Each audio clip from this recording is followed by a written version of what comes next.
Sometimes I find myself in a situation at which I need to test something, and most of all I need to test something for this channel in terms of videography stuff. And the best way to test it is to make a video with it. And I'm talking a bit vaguely right now, but what I'm talking about is that bunch of light, but most importantly my camera hanging over there. I want to show you more things from the console and how I control my console. And for this video I'm going to do a tour of the console. So let's get started.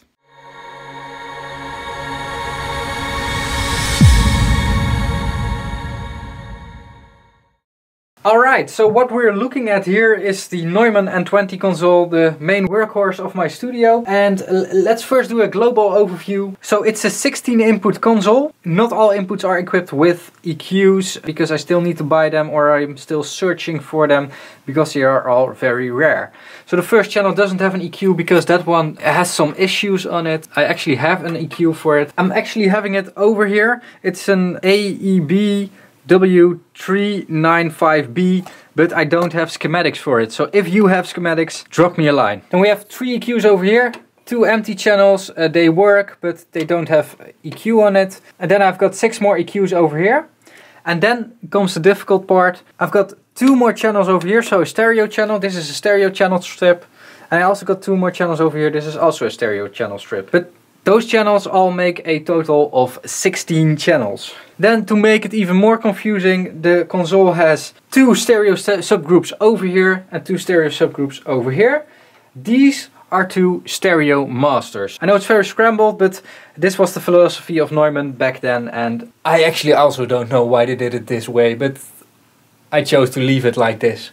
There's also a built-in monitor controller, which I built myself. I've got the top 3 buttons over here are actually for the monitor controlling, so I can choose a source and a destination. There's also a choice what to do with the RTW meter over here, peak meter. And I've got a few options to route my stereo groups as mono groups to the master. So if I use subgroup 1 for kicks and subgroup 2 for basses, then I can use them both as a mono channel, so they will go to both. I can also route my subgroups to the master, left and right, to both masters. Then there's also a talk feature, which I also have on a pedal over here.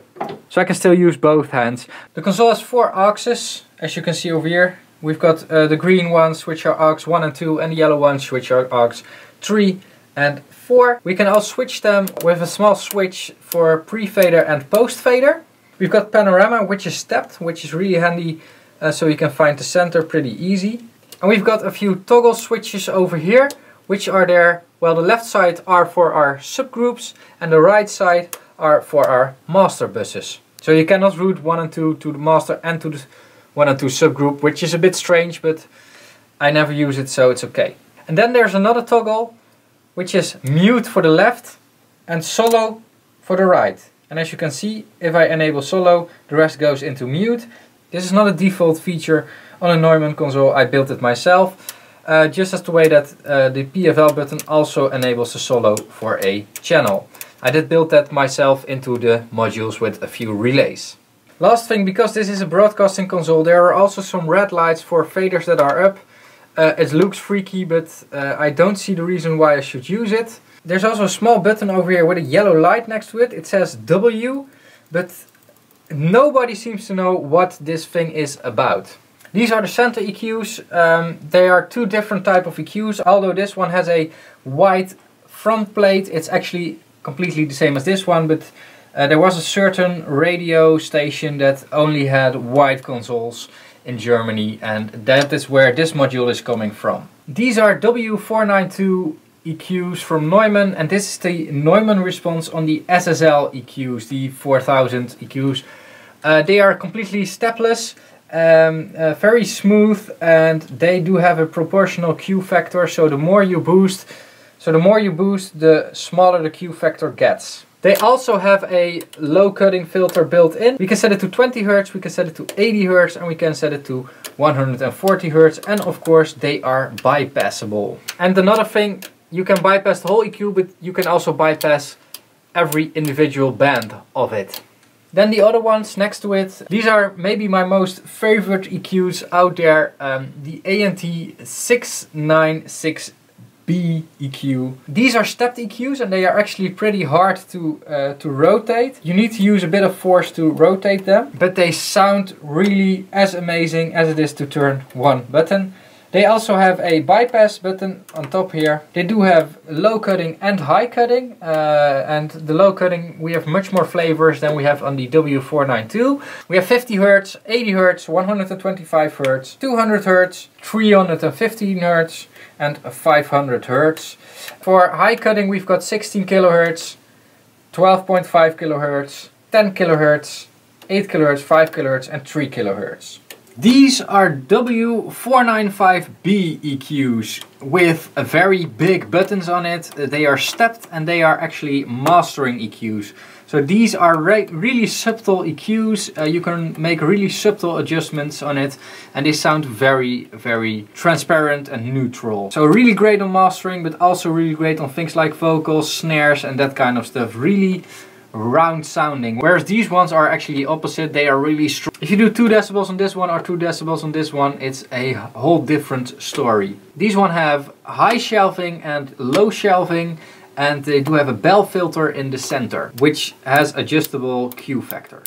These are the small brothers of the 495s I just showed you. These are the 491As. They are a bit more versatile. They do have all bell filters and they are smaller, so they can fit in a stereo channel like this. This channel also doubles as a reverb return, and I really like shaping my reverb with these EQs because these are so amazing on reverb, but also on synthesizers, basses and percussion. Then the last part, which is also a very important part in every console, are the faders. And there are 2 different types of faders in here, monos and stereos.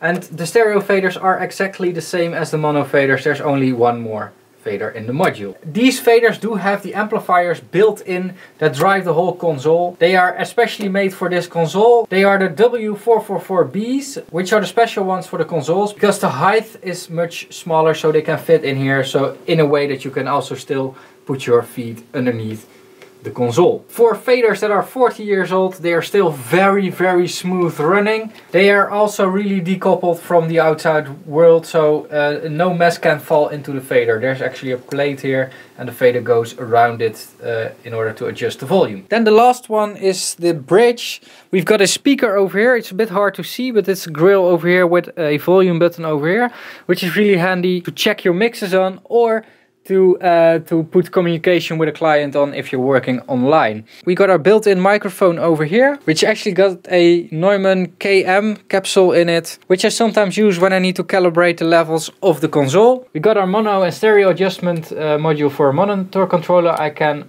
flip the phase, flip both sides, go mono, pan to left and right. Never use it, really never use it on your monitoring channel.